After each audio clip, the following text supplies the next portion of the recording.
Hello everyone, I am Dr. Shafila from IGNOU Dost. Welcome to session 73 of Environmental Studies. Environmental Studies is one of the subject of graduation courses of IGNOU.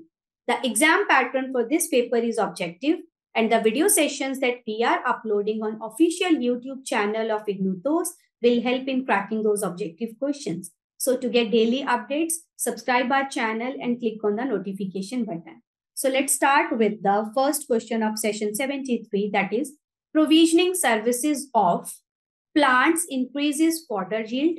Provisioning services of plant increases overall crop yield. Provisioning services of trees increases overall world wood production या फिर all of above. देखो, let's understand first what is provisioning services. Provisioning services are the services that we get from nature. ठीक है, so human जो benefit nature के लेता है उसको प्रोविजनिंग सर्विसेज बोलते हैं. ठीक है, सो हम लोग नेचर से फूड लेते हैं, ड्रिंकिंग वाटर लेते हैं, नेचर से हमें मतलब हम लोग सर्वाइव ही बिकॉज ऑफ द सर्विसेज जो नेचर हमें प्रोवाइड करता है उससे है. ठीक है, so provisioning services first option पढ़ते हैं, of plant increases the fodder yield. So जो प्रोविजनिंग सर्विसेज प्लांट्स देते हैं, ठीक है, उससे फॉडर का यील्ड इंक्रीज होता है. So provisioning services of plant fodder के यील्ड को इंक्रीज करता है. So this is true. ठीक है, provisioning services of plant overall crop की यील्ड को भी बढ़ाता है. This is also true. Provisioning services of trees wood production को बढ़ाता है. देखो, प्रोविजनिंग सर्विसेज बेसिकली नेचर से जो हम लेते हैं, नेचर में प्लांट भी है, नेचर में ट्रीज भी है, नेचर में वाइल्ड लाइफ भी है. ठीक है, सो अगर हम प्लांट्स की बात करें, प्लांट्स क्या सर्विसेज देते हैं कि फॉडर की यील्ड को वो इंक्रीज करते हैं. प्लांट्स ओवरऑल क्रॉप की यील्ड को इंक्रीज करते हैं. ट्रीज वुड प्रोडक्शन को इंक्रीज करते हैं. तो ये तीनों ही are the provisioning services plants या फिर ट्रीज की हैं. So answer is all of above. So answer is D. Coming to the second question, regulating services of plants. देखो, रेगुलेटिंग सर्विसेज जो हमें प्लांट्स देते हैं वो क्या है? What are the regulating services?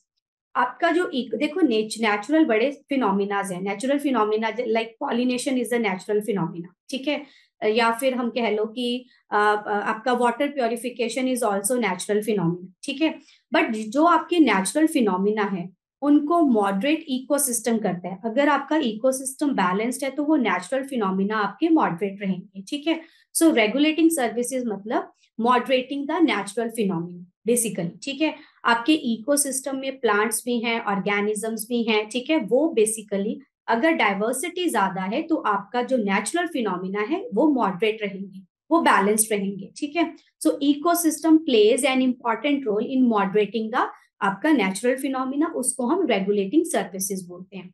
Regulating services जो हमें प्लांट्स प्रोवाइड करते हैं वो क्या है? Options are decreases the disease prevalence on plants. This is true.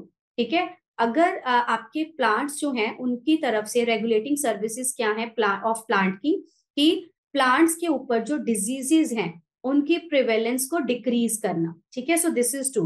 मतलब ज्यादा देर के लिए वो डिजीज प्लांट्स के ऊपर ना रहे. सो this is one of the moderating one of the thing जो कि आपके नेचुरल फिनोमिना को मॉडरेट कर रही है.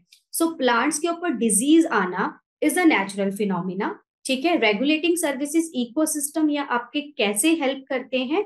इकोसिस्टम जितनी डाइवर्सिटी ज्यादा है उतना आपका इकोसिस्टम बैलेंस होएगा और कहीं ना कहीं वो हेल्प करेगा कि डिजीजेस की प्रिवेलेंस जो है प्लांट्स के ऊपर वो कम रहे. It increases the resistance to plant invasion. ठीक है, सो आपका जो मॉडरेटिंग फैक्टर में एक आपका आ गया कि वो प्लांट इन्वेजन, इन्वेसिव स्पीशीज होती हैं जो घुसपैठ करती हैं. So invasive species are the species जो इंडियन नहीं है, हमारी कंट्री की नहीं है, बट वो किसी और कंट्री से आई एक्सीडेंटली या डेलिबरेटली, और आके वहां पे इंडिया में हमारी कंट्री में आके उन्होंने फैलना स्टार्ट कर दिया, हमारी नेटिव स्पीशीज को खत्म करना स्टार्ट कर दिया. सो रेगुलेटिंग सर्विसेज ऑफ प्लांट्स जो हैं वो इंक्रीज करती हैं रेजिस्टेंस टू प्लांट इन्वेजन. ठीक है, कि प्लांट की इन्वेसिव वो इन्वेड ना करे, घुसपैठ ना करे. So the moderating services of plant increases resistance. अगर इन्वेसिव स्पीशीज आती भी हैं, so to increase the resistance to the, मतलब उससे उनको कोई फर्क ही ना पड़े. अगर वो इन्वेसिव स्पीशीज आती हैं तो प्लांट्स को कोई फर्क ही ना पड़े. Increases the resistance to plant invasion, increases the soil nutrient remineralization, remineralization का मतलब है बैक आपके टू द सॉइल ऐड हो जाना, ठीक है। सो आपके जो मिनरल्स हैं उनकी डिकम्पोजिशन होके दोबारा वो back to the soil mix हो जाए, ठीक है। So regulating services of the plants जो हैं वो डिक्रीज करते हैं disease prevalence of plant, this is true. Increases the resistance to plant invasion, this is also true. Increases the soil nutrient remineralization, this is also true. अब आपके जो तीनों जो फैक्टर्स हैं, डिजीजेस का आना प्लांट्स पे, this is natural phenomena. Plant invade करना, this is also natural phenomena. Remineralization होना, ये भी आपका नेचुरल है। मतलब ये होती हैं चीजें, बट इनको एनहांस या इनको मॉडरेट कौन कर रहा है? सो आपके इकोसिस्टम इसको मॉडरेट कर रहा है। और ये हम पढ़ रहे हैं प्लांट्स जो है, प्लांट्स का क्या रोल है, रेगुलेटिंग सर्विसेज जो प्लांट्स दे रहे हैं वो ये तीनों हमें सर्विसेज मिल रही हैं। So answer is all of above. Next is biodiversity is directly involve in. देखो diversity of animals, diversity of plants, जितनी डाइवर्सिटी होएगी उतना ही वो किस किस चीज में इन्वॉल्व है? Water purification. देखो वाटर प्योरिफिकेशन नेचुरल फिनोमिना भी है, या फिर हम लोग टेक्नोलॉजीज भी यूज करते हैं टू प्योरीफाई द वाटर। अगर हम पानी, बहुत सारे, we do have many plants, ठीक है, जो नेचुरली आपके पानी को प्योरीफाई करते हैं। Even we do have micro organism जो नेचुरली आपके पानी को प्योरीफाई करते हैं। सो जितनी ज्यादा डाइवर्सिटी होगी ऑर्गेनिज्म की, वो कहीं ना कहीं डायरेक्टली इन्वॉल्व हैं in water purification. So this is true. Recycling nutrients, देखो हम लोगों ने आपका रिसाइकलिंग जो था, हमने बायोजियोकेमिकल साइकिल्स डिस्कस करे थे। आपका नाइट्रोजन साइकिल है, सल्फर साइकिल है, फास्फोरस साइकिल है। साइकिल मतलब वो एक साइकिल की फॉर्म में है, वो पहले एयर में है, फिर वो लैंड पे आता है, लैंड से सॉइल में, फिर शायद आपका वाटर में, फिर आपका एयर में। तो ये पर्टिकुलर एक साइकिल की फॉर्म में आपके न्यूट्रिएंट्स जो है वो घूमते हैं, ठीक है। सो आपका सबसे इंपॉर्टेंट रिसाइकलिंग में जो रोल प्ले करता है, those are the decomposers. Decomposers या फिर रिड्यूसर्स। सो डीकम्पोजर्स या रिड्यूसर्स आपके न्यूट्रिएंट्स को बैक डीकम्पोज करते हैं, तोड़ते हैं टू द स्मॉलर कंपोनेंट्स, जो कि back to the soil add हो जाते हैं। फिर सॉइल से फिर से वो प्लांट्स में चले जाते हैं, again come back to the nature, ठीक है। नेचुरल आपके साइकिल में वो फिर से आ जाते हैं, ठीक है। सो रिसाइकलिंग न्यूट्रिएंट्स में बायोडाइवर्सिटी का डायरेक्ट रोल है, providing fertile soil. So fertile soil हम किसको कहते हैं? The soil that is having maximum organic matter. So जिस सॉइल में ह्यूमस, HUMUS, ह्यूमस या फिर ऑर्गेनिक मैटर ज्यादा है, उसको हम फर्टाइल सॉइल बोलते हैं। The dark soil is the fertile soil. So biodiversity, जितनी ज्यादा वेराइटी ऑफ प्लांट्स होंगे, जितनी ज्यादा वेराइटी ऑफ स्पीशीज होंगे, उतना ही ऑर्गेनिक मैटर ज्यादा आपकी ऐड सॉइल में ऐड होएगा, उतना ही वो आपकी सॉइल को फर्टाइल बनाएगा। तो बायोडाइवर्सिटी डायरेक्टली इन्वॉल्व है वाटर प्योरिफिकेशन में, न्यूट्रिएंट की रिसाइकलिंग में, या फिर आपकी सॉइल को फर्टाइल बनाने में। So answer is all of above, D. Question number 4, the most studied group is. So किसको सबसे ज्यादा स्टडी किया हुआ है इन टर्म्स ऑफ, लाइक हो सकता है उनका फंक्शंस क्या है, या उनकी स्पीशीज क्या है, या उनका रोल क्या है हमारे एनवायरमेंट में, लाइक या फिर वो कैसे बैलेंस करते हैं इकोसिस्टम को, या उनकी स्पीशीज का नंबर कितना है, ठीक है। तो ये सारा जो है सबसे ज्यादा स्टडीड ग्रुप कौन से हैं, बर्ड्स हैं या मैमल्स हैं?